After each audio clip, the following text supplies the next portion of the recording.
Hello and welcome to Rainbow Room International's podcast channel, and welcome to our podcast number 2. My name is Ricardo Corvey and I'm your host, and we're following on from podcast 1 where we were speaking to the company founder Alan Stewart on his journey from the very beginning of literally being born to getting ready to open up the first salon in Buchanan Street.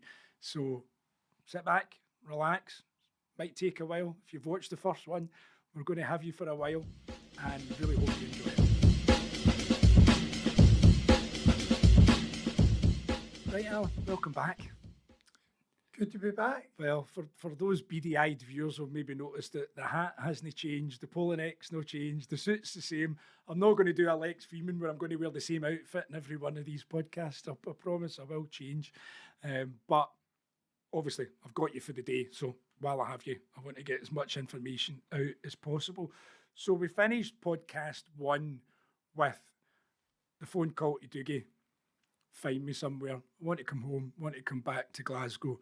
And you have this utopia salon image in your head. So let's go from day 1. The rent signed. No parachute time, as you would call it. You've signed your rent. You've got the keys. You walk into the place and you've got this building. How did that feel? What was going through your mind at the time? And what was the point of going from opening the door to turning it into a salon? There was an old carpet showroom that had been divided, and they had sort of offset a part of it as something else. But the space was all to be let. So there was partitions in the area. I wanted it to be completely open. And I wanted the shampoo area to be separate. So that was an area on its own. And my brief to, again, a couple of guys that I knew really well, Jim Diamond's older brother, if you remember Jim Diamond, the singer. Yep. Should have known better. Larry Diamond, he was an architect, and his partner, Eddie. The brief to them was, don't put any sections on the walls. I want it to look like a restaurant. I want everything to be in the middle of the floor. So after a few different designs, we finally settled on one. The feeling I wanted was very much a kind of Art Deco minimalist type feel. And they pretty much did an amazing job on pulling it all together. Design-wise, at the time, would salons either be, as you explained in the previous podcast with Harrods, where it was almost separate rooms for people and you had your kind of almost like your own pod where you worked in, or was it very much just sections along a wall? It was pretty much sections along the wall. I mean, there's a rationale for that, you know. I mean, it does work, but because we had the space and the opportunity to do something completely unique, and it's interesting because 45 years later, it still works. Yeah, for those of you watching or listening, this is 125 Buchanan Street, and you'll find out through our chat that the salon's still there, and ultimately the basic layout is still what it was when you done it. Obviously, it looks incredible, and what they've done with it now, the place looks amazing. But ultimately, the design layout is still what it was. Still the same. It still works, and it allows you to have a certain amount of intimacy, and at the same time be part of a bigger thing that's going on. Well, the table thing was always a great way to explain to people, actually, because you're kind of you're sitting with somebody and you're not sitting with somebody all at the same time. But the other thing that I felt was unique about Buchanan Street and where you sat in the building is you could get to see a lot of other people getting their hair done from a lot of different vantage points while you were sitting getting looked after. The angles with the mirrors and everything, that was a bonus. Don't think anybody really quite thought that one up. Yeah. But you could, just take the praise for it. Just look at it. It was my idea, and that's it. You could actually see the artistry of 2 or 3, 4 hairdressers at the one time. Yeah. And that kept it fresh and it kept it interesting, because you could stop what you're doing and compliment somebody. It was easy for clients who were coming in to say hello, from everybody's point of view, or if clients were leaving, then it was easy for people to compliment them.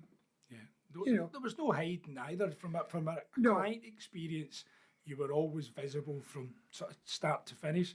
So you've picked it, you've built it, you've got it looking how you want it, and you'd said in podcast 1 that you didn't really ever see this idea of you having a salon, or you wanted to be part of a larger organisation, but they just weren't measuring up to what were going to be your future standards.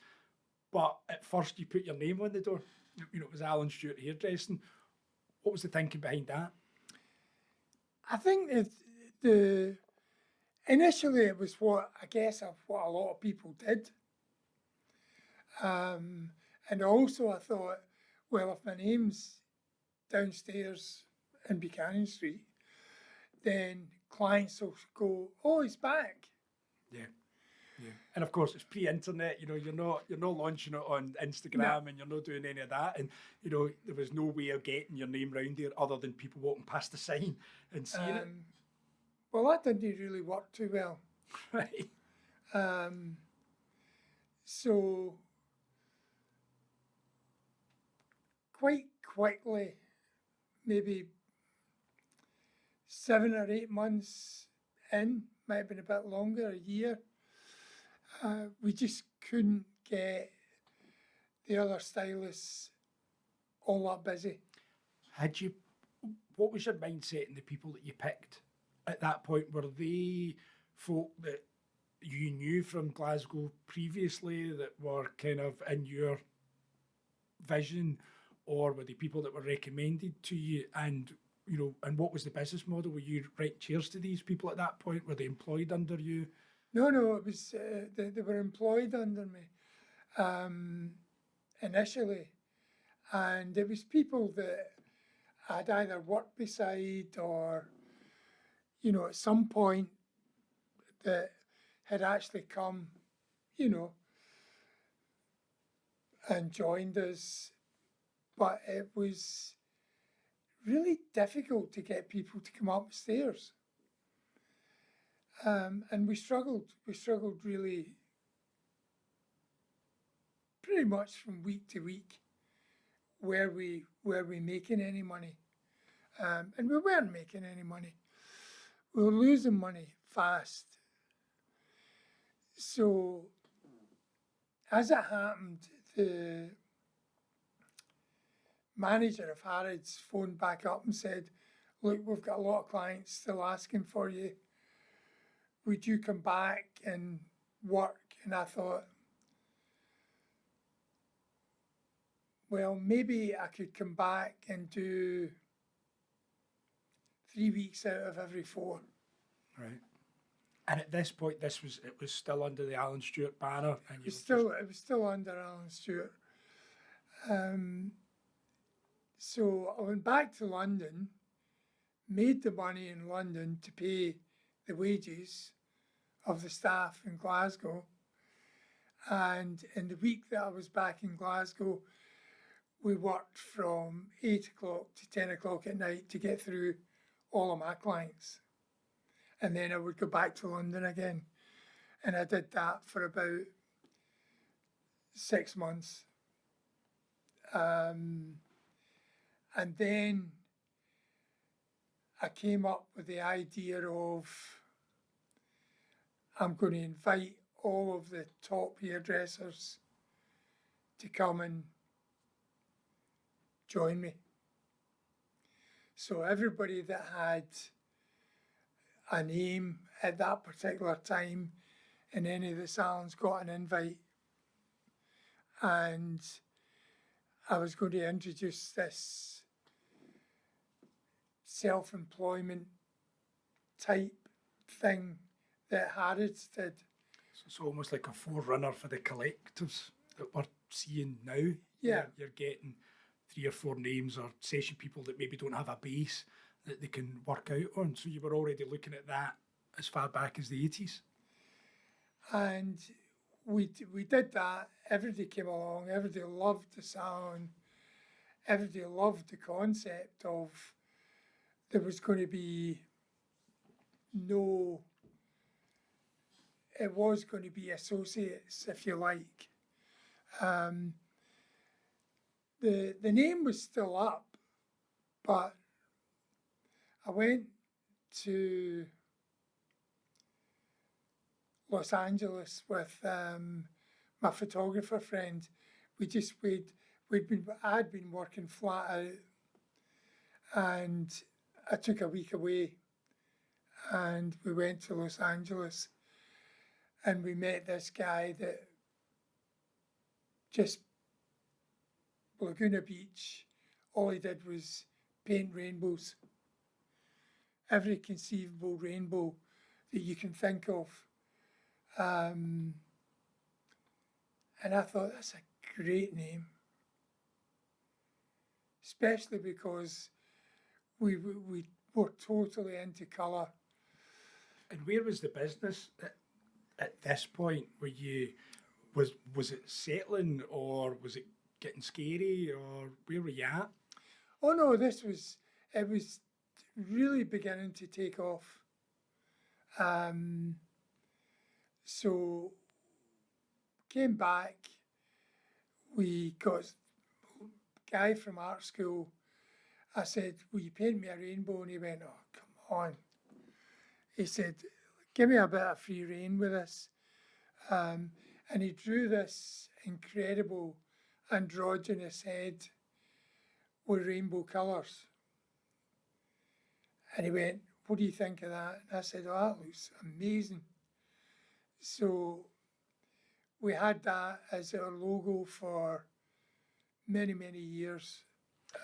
It's interesting because people who don't know the sort of origin story of the name always presume that it's just named after the Rainbow Room in New York, which was the sort of follow-on from the Stratosphere nightclub, and then became obviously the studios where Jimmy Fallon show and all that NBC studios are recorded. So anytime you ever talk to anyone, they just go, oh, is it named after that? And you're like, no, okay, yeah, the 2 words marry, and it comes from that, but it was always the fact that it came from, you know, the love of colour, seeing this guy doing these paintings in the States, and then creating, you know, that image, and then creating that head as well.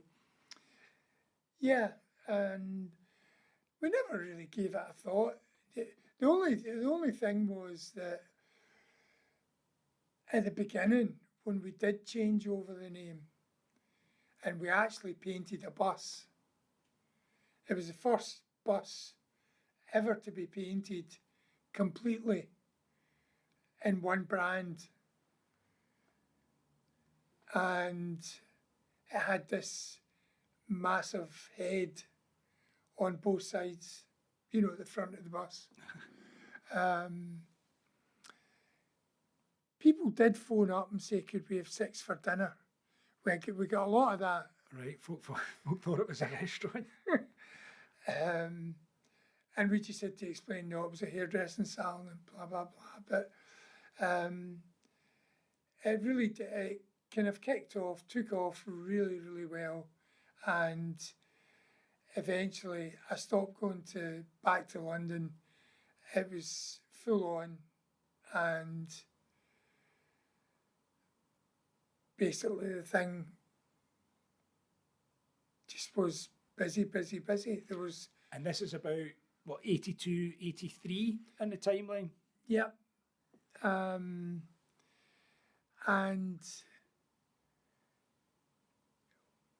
we worked away for probably, I think, 1, 2, 3 years. And then eventually the accountant said, we're getting threatened from HMRC. If you don't make everybody employed, because we were using this London contract, then you're going to be liable for everybody's tax. So we had to have a huge staff meeting, and we had, I think we had about 10, maybe 12 hairdressers at the time. And we had to explain to them that that was it, you know. It had to be changed over. So we changed over, and that went quite smoothly for a few years. And eventually people started to kind of drop out one by one.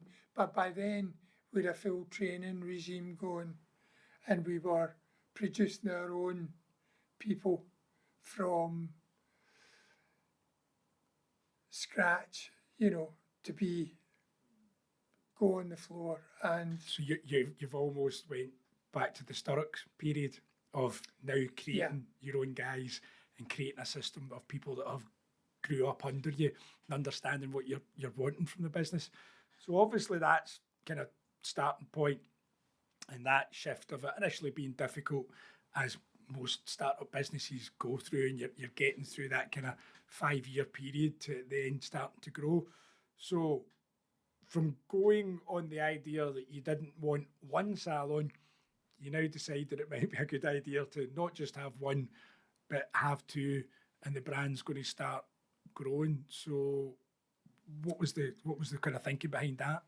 Well, I got an invite from a business forum, a guy called Leslie Spears, and he had invited certain people to come along to a seminar that he was doing in High Wycombe.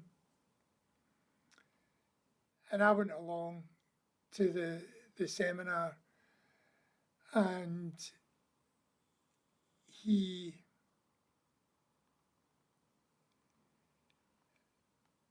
one of his first questions were, how much do you make per hour? And I looked at everybody else, and everybody else looked at everybody else, and nobody had a clue. And this guy proceeded to do a calculation on a flip chart. Wow. And it blew my head, just blew my mind, that this was back to my stock exchange days, that numbers matter. Well, I deliberately didn't bring it up at the time, that obviously this idea of counting, balancing these books and making that, come together, which, we are creatives, we are maybe a wee bit too heavy on the artistic side, and it's not always a strong point, but this was really the birth of that thinking in British hairdressing at the time, wasn't it? Yeah, an awful lot of people, even if they were successful, they weren't quite sure how they were successful. I mean, I guess some people were. But it fascinated me. So at the end of the day, there was this system where you went 4 times a year, and they would take you through a whole learning process of, there would always be something different, and you would always go away with work to be done, to work on and come back. And it was a fantastic grounding for how the industry works, how business works, how staff think. Just you name it, we covered all angles, and it really was a very exciting time. And it was in bite-sized bits, because it was 4 times a year, every 3 months.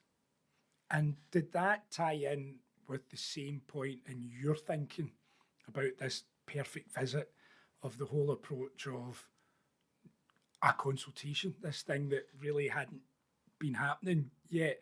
Had you already started doing that in Buchanan Street, or did the two things kind of marry together? No, pretty much that was brought back from London. That was a thing in London.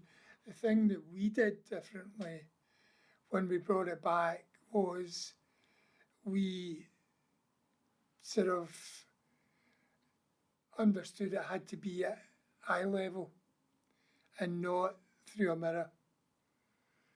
And also no cape, because this is the thing that blows the youngsters when I'm talking about the history of our consultation and our visit, is that people are blown away with the idea that normally you just got to see your client after their hair had been shampooed and they'd already been gowned up, and it was, what am I doing for you today?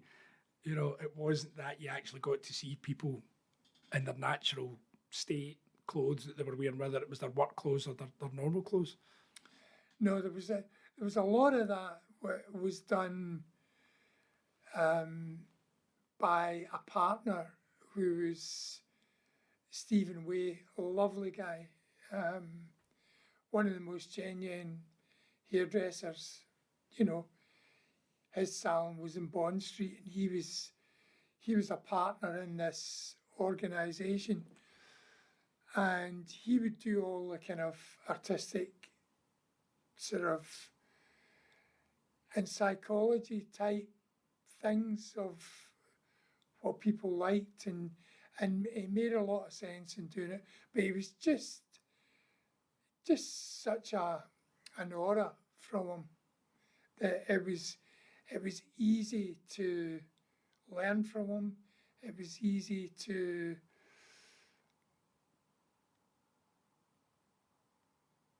do what the suggestion was. It was normal. Obviously, I'm lucky that, a lot of for those of you that don't know, I'm a hairdresser and I've worked with Alan since I was a kid. We'll get to that point. But I've got to grow up at this point, very shortly. I know what he's talking about, but getting to have seen Stephen on stage, and he was the most elegant hairdresser I've ever seen. It was a flow that started and stopped, and he was just a magician with a Mason and Pearson, and what he would do, and made the simplest thing of brushing hair look like the most amazing thing ever. So again, from my historic perspective of the brand, it's really interesting to know that it was the marriage of that created what went on to be the consultation and why we did it the way that we did it. And it made things an awful lot more successful, because you were really sort of asking questions, the right questions, to find out what the client expected from their hair, how it was going to behave, not when they're in the salon, but once they leave the salon, a week later, 2 weeks later, 3 weeks later, 4 weeks later. And at this period, the infamous Evening Times advert of, do you hate your hairdresser and do you hate your hair? Bring your stuff in and come and see us. Was this round about that time as well? Yeah. Do you want to explain to the listeners and the viewers? Again, I've grown up with this, but do you want to explain to them what that infamous advert was about? It was all about just to try and get everybody else on the same page as me. We just put an advert in and we said, you know, if you're the type of person that hates your hairdresser or hates hairdressers, then we're having a cheese and wine night. Come and see us, and you know, we'll listen to why you hate hairdressers. I have to say that at that particular point, I think the team thought I'd completely lost any marbles that I did have. And it took, we started, they were invited to come in at 6:30, and by 8:30, some people hadn't even started work. They were still asking questions, and they were finding it really difficult to ask the right questions to actually begin to do the work.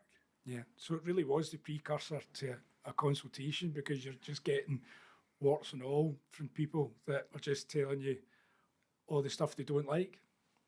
Yeah, and sometimes in a lot of cases, there was, I mean, I always remember that at that particular time, Farrah Fawcett was the big thing that was happening with hair.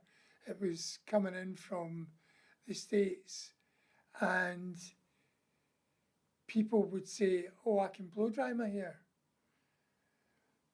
And I would have to give them a brush and say, show me how you would do that. And inevitably the hair got tangled up in the brush and they couldn't get the hair out. And sometimes it would take working with a hairpin to take all the hair out the bristle brush. Sounds like one of my blow dries, but anyway. To prove, so that they could see that they were never going to be able to manage this. And eventually everybody got up to speed with it, and everybody learned the language and the questions to be asked, and etc. And from that point, it just went kind of. And was that also the opening for retail? Because before then, before the 80s, you weren't really marrying what you were using in the salon to what the client was using at home till kind of a couple of mousses were invented. But was that the point when you were tailoring these haircuts to people through what they were doing at home, that was then also the introduction to retail? Yeah, because you had to find out what they were using, whether it was going to work for them, whether it was only going to be a one day fix. So everything, the hair had to be analysed, the scalp had to be analysed, so that you could actually prove whether hair had elasticity or porosity, the right porosity in it. Some people you would ask the question, for example, how long does your hair take to dry? And they would say, oh, I can dry my hair in 5 minutes. And, the hair was so porous that there's no chance, and you would say, well, I'll give you 5 minutes. Here's the dryer. Show me how you would do that. And you would find out that, no, it actually takes 40 minutes. Mm-hmm. So everything was about trying to make the hair easier to do for the client, the right face shape, designed for the face shape was ultimately important, since Sassoon, made it the right thing to do. So it was incredible learning. It just seemed to, went from week to week to week, and everybody was still there was as much talk about consultations in the staff room as there was about different haircuts. Yeah. Because I guess it was at that point, of all of the things they were doing, the most unique thing, because they kind of knew how to do the haircut and they knew how to do the style dry, they knew how to do that part of the proceedings, but they were really still cutting their teeth in how do we get to this point quicker, I guess, as well, because nobody wants a visit where you're talking to somebody for 2 hours before you get to lift your scissors. So it was obviously about how do you get the same end but getting it a lot quicker. Yeah. And again, it's, there are techniques, and they're not trick techniques, they're genuine techniques to get the right information so you can actually deliver back, is this the right way we're going with this? And your success rate it's multiplied, hundreds of times if you get it right. So you've got to this stage where you're going down to these training seminars 4 times a year or so. You've got the place pretty much full, and then was part of what they were teaching you about the idea of growth into more than one venue at that point? No, not necessarily at that point. We then brought, Stephen had a lovely guy, Japanese guy, Hideshi, over from Japan, and he was showing us how to do shiatsu massage. Yeah. And once he'd done it on you, you just thought, this is a no-brainer. Everybody's got to experience this. So we introduced that into the concept of the shampoo. We also had the shampoos made for the right solutions to problems that we were seeing. If hair was too porous, we had, shampoos designed so that it would, fill up the hair shaft, it would dry quicker. If the hair didn't have the right elasticity and it broke too easily, we could point it out to clients. So all that combined with the shiatsu made us unique. Yeah. At that particular time. And that was it. It went from there, and just where the second salon came from was inviting all these people to be the first to do this new type of thing. So you were teaching people to do the shiatsu and to do the consultation as well as your own team? Yeah. So in some of the invites, we had great hairdressers that wanted to come and work with us. One of them is now my wife, Linda, but she was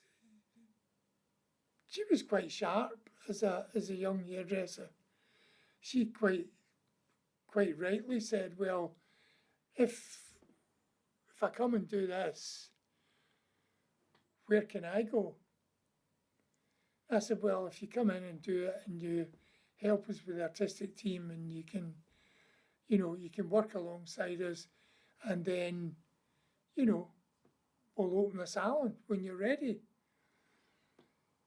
So I never really thought that much more about it. Which is like, if the truth be told. one of the ones, very good, but we'll see. But we were still doing lots of shows. Linda was great at choreography. She was fantastic with makeup. So it made things an awful lot less expensive to do it. It allowed us to do an awful lot more shows. And this is where, because it's one of those questions that clients will ask forever, is why is it called Rainbow Room International? And it's not just because I've got an Italian name. There was actually, you couldn't just pick it from the sky. You actually had to go and prove that it was that. And yourself and Linda were doing all that training internationally, weren't you? Yeah. And you had to send away enough information and documentation.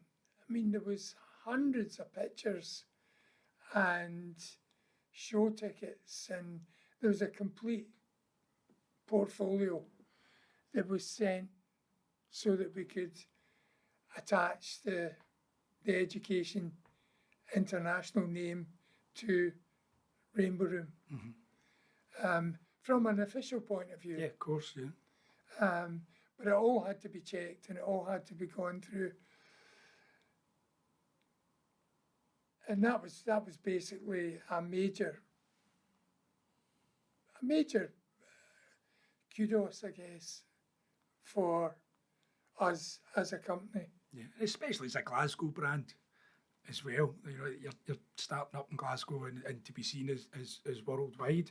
So you get to this point where Linda's like, right, I want my shop, and I've walked the talk, and I've done all the work. So 15 Royal Exchange Square becomes a thing, and it's going to obviously be a wee bit weird for you because it's somewhere you already knew. Well, the old Stewart salon, the managing director was closing it, and I had previously worked there, as I said in the first podcast. So he phoned up and said, "You're obviously doing really well. How would you like to take over the lease?" I think there was 12 years left to go, which seemed like an eternity. Yeah. You know, you're thinking, 12 years, that's forever.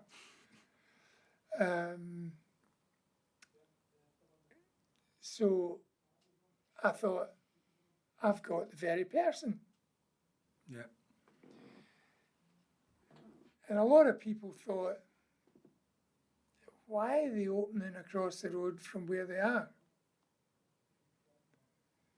But in my mind, it was rationale. If it wasn't me, it might be a competitor. Yeah. So. And did you initially think of it also because there was the salon upstairs and then there was the basement area? Had you already started thinking that was going to be a training space, that you were going to start teaching people there, or was the original mindset just that it was always going to be a salon?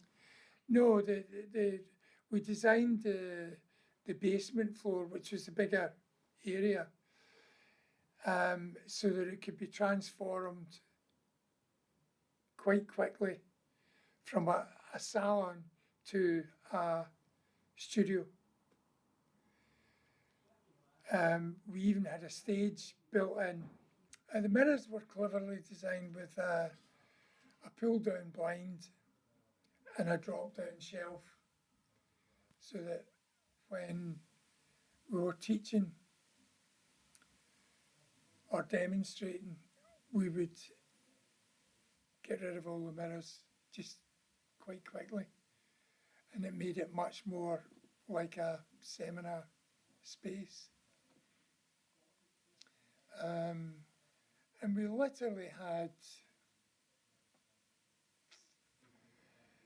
every Sunday we had the artistic team in, and we did seminars for other hairdressers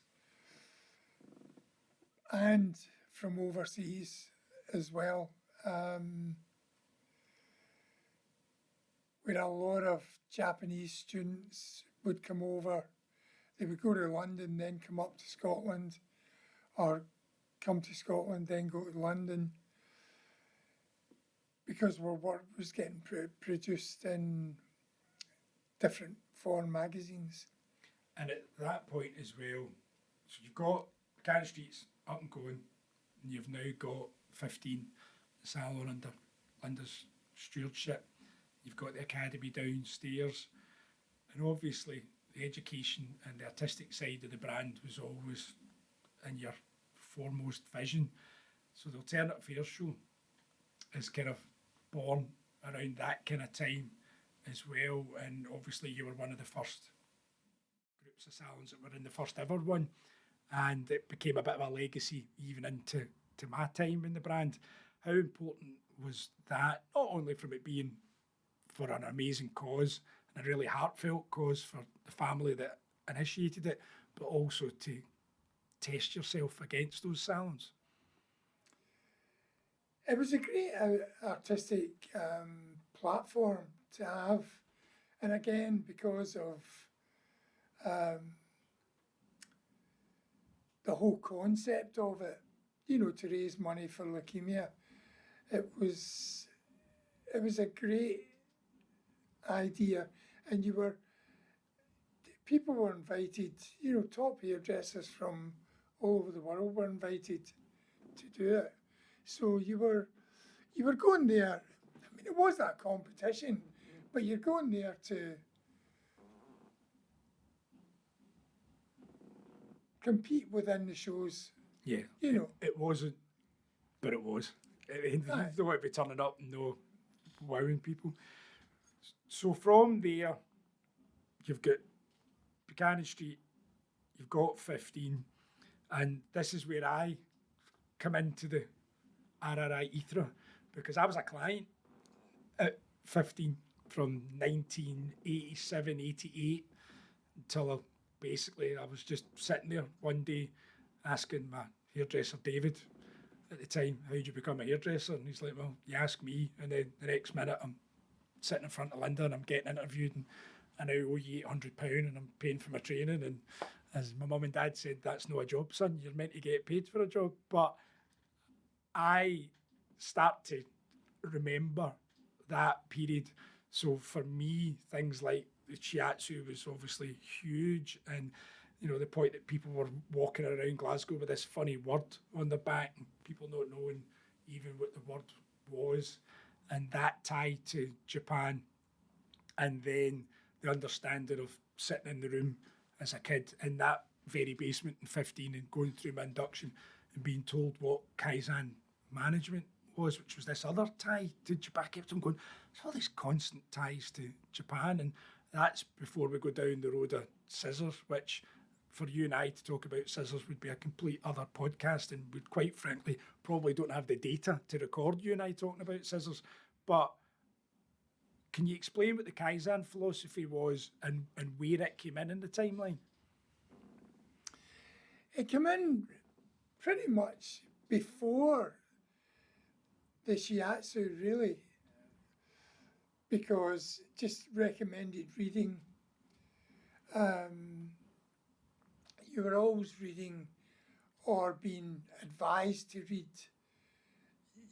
different business books. And it just so happened that one of them was called Kaizen. So when I bought the book, it was about how Toyota had actually changed their whole production on this Japanese philosophy. I always wondered what the original brand was, because I've been lucky enough to go to the Ducati factory a couple of times, and they've completely taken on the Toyota system, which ultimately meant for whatever was done through the whole chain of events, it was somebody's responsibility, so that if any link in that chain wasn't right, they knew who'd done it and could re-educate the person and making sure that they did it right. So I was always wanted to know, kind of, was there a particular brand that was given to you through Kaizen? So that's really cool.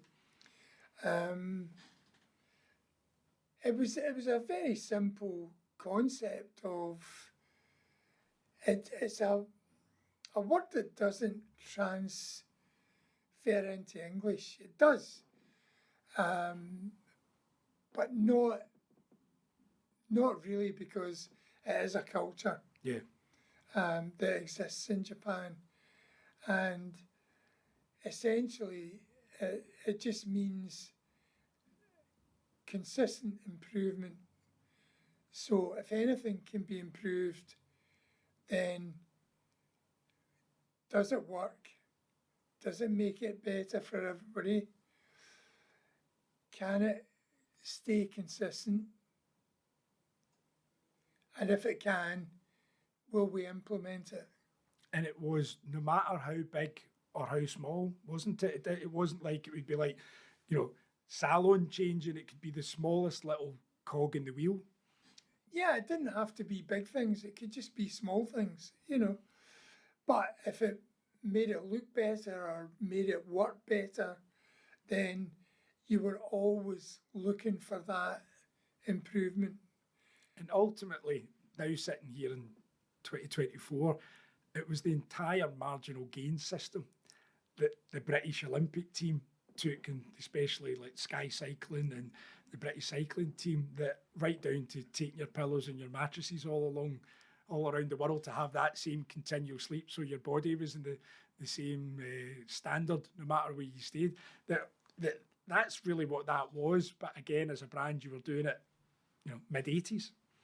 Yeah, and it was good because you had some great ideas from assistants. You had some great ideas from clients. Not every idea is implemented. Some are cost prohibitive. But for the best part, you're just constantly looking for good things. Yeah. As opposed to noticing bad things. Yeah. Yeah, because I guess as well, that's the thing that a lot of people will concentrate on, trying to improve the things that they're already weak at, as opposed to going, we already do this amazing, but can we actually make it better? That's the concept. And if there's things that you're not doing that well, then we need re-education. Yeah. Yeah.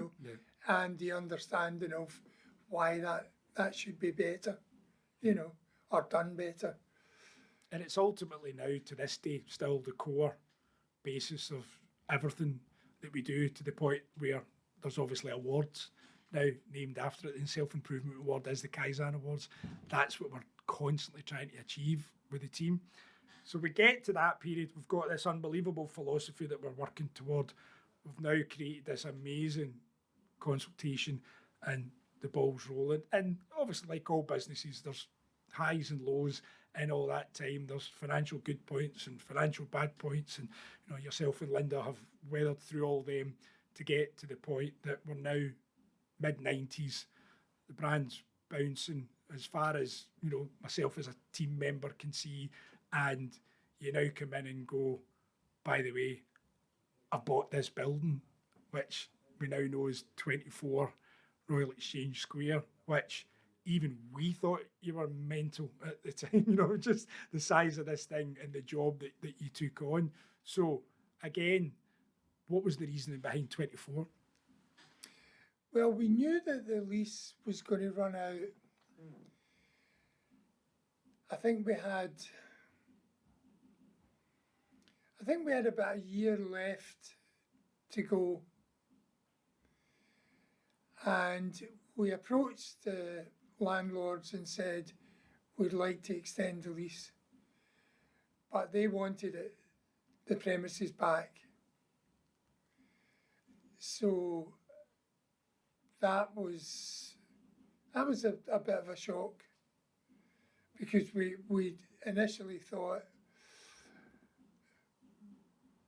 wrongly, that it wouldn't be a problem extending the lease. So, let's face it, it's been there for 100 years, Yeah. Whatever. Yeah. As a hairdressing salon, it had a bronze sign by, the late Queen Victoria and Albert and Wow. it just had all that kudos. So as a premises, it was a salon that long, yeah? Oh,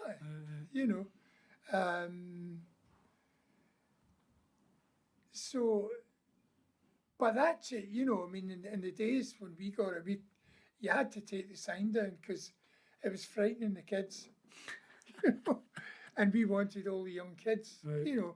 So we could do these great haircuts on. So I'm never quite sure what happened to the bronze sign, but it just disappeared one day. I'm not quite sure what happened to that. But somebody probably made quite a bit of money. I was going to say, that somebody's got it up in their room, their vault. So that was the reason that we started to look. We thought, well, we better look for a premises so that we can move this old salon over to there. My timing's out because it wasn't. It was a few years until the lease was up. So the property across the road was for rent. And I thought, why don't we ask if they can sell it? Would they sell it? So they said yes, we'd sell it. So we bought the building and found out that it wouldn't take the load of the amount of people on the first and second floor. But all of that was after the deal was signed and the money was paid and all the rest of it. So eventually we are standing in a unit with no floors. I mean, literally, there was the front and back wall and the roof. I mean, I've got video footage of me standing on a girder in what is now the beauty floor, and Doogie is waving at me from the basement, which would probably now be the lift shaft, I guess. It'll be something ridiculous like that. But, I mean, there was, for those of you that know the salon, there was nothing. And also, it was mid-90s. John Major had crashed the economy, and you were sitting with a 14% interest rate at the time as well. So that must have been a fabulous time to buy a 3-storey building in Glasgow.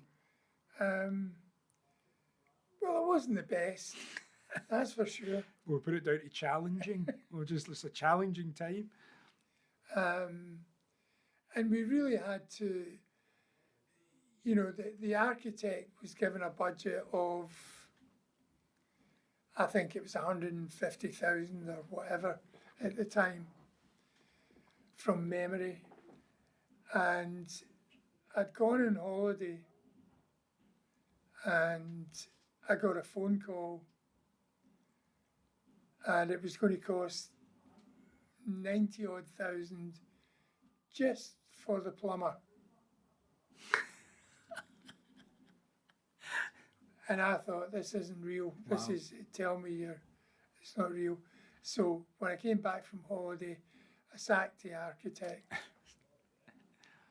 There's a running theme following on from that we'll discuss. But so you end up with ground floor reception, half landing to the lift that goes for the 3 floors, this huge 25 section salon space with a separate backwash area on that floor, mezzanine office for the one and only David Nicholson.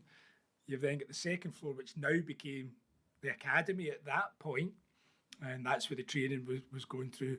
And then upstairs, and you had a city centre retreat, in essence, with steam rooms, saunas, beauty rooms as well, and this absolute mecca of hair and beauty in the middle of Glasgow, and obviously yourself and Dougie went on to win the design award that year at the British Hairdressing Business Awards as well. So for getting rid of the architects and getting rid of the designers to end up having the gong at the end of it all was amazing. So you've been through that. That's all happening. In amongst this unique thing gets born that has got talked about in quiet times and quiet rooms and hairdressing all over the UK, but you gave birth to an awards ceremony round about, well, it's the 80s really, it was 88, 89 that you started Congress. Can you explain a little bit about, the thinking about it at the time to then what it's grown into now? It was let me caveat that with the stories that you're allowed to tell about Congress from then till now. It all came from Kaizen. It was about proving, I suppose, to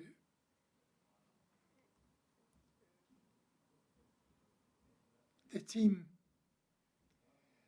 that improvement in everything does work. Yeah. And to be able to celebrate that improvement by having a system that you could easily show somebody, this is where you were, this is what you've achieved, and look where you are now. Yeah.